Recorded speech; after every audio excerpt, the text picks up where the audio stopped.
ఇప్పుడు ఏమంటున్నాడు ఆయన? భద్రత ఎంతమంది ఉన్నారు? 946 మంది, 86 మంది. ఒక ముఖ్యమంత్రికి 986 మంది కావాలండి పరదాలు కట్టుకుని తిరగడానికి. అది కూడా పరదాలు. మళ్ళా నేను పోతే పరదాలు కట్టేస్తున్నారు. ఏంట్రా ఏమొచ్చింది మీకు? పిచ్చి పట్టిందంటే అలవాటు అయిపోయింది సార్ అంటున్నారు. పరదాలు ఏంటి? చెట్లు కొట్టడం ఏంటి?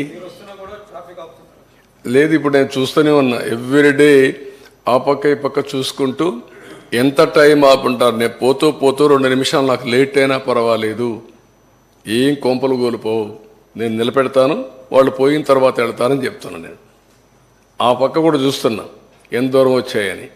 అంటే నాకు కూడా గేజ్ చేయడానికి ప్రతి ఒక్కరికి చెప్తున్నా, ఎక్కువ టైం ఎక్కడ ఆఫ్ చేయొద్దండి. మీకు కూడా చెప్తున్నా, మా మంత్రులు కూడా చెప్పా, క్యాబినెట్లో కూడా చెప్పా. Simplicity is only the solution. మనమేమీ రాజులం కాదు, లేకపోతే డిక్టేటర్లు కాదు. ఇష్టానుసారంగా చేయడానికి ప్రజాసేవకులుగా ప్రవర్తించమంటున్నాం. 1 by 1 చేయాలి కదా అంటున్నా.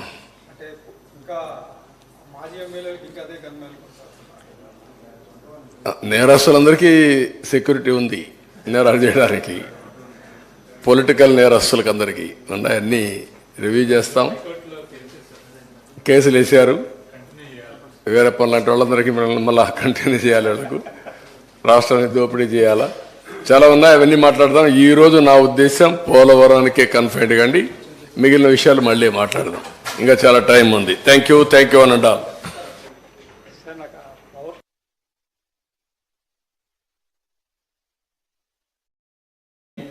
నేను ఒకసారి నా అనుభవంతో, ఎందుకంటే అపోజిషన్గా నేను ఫైట్ చేశాను, అనుభవం ఉంది ఇరిగేషన్లో.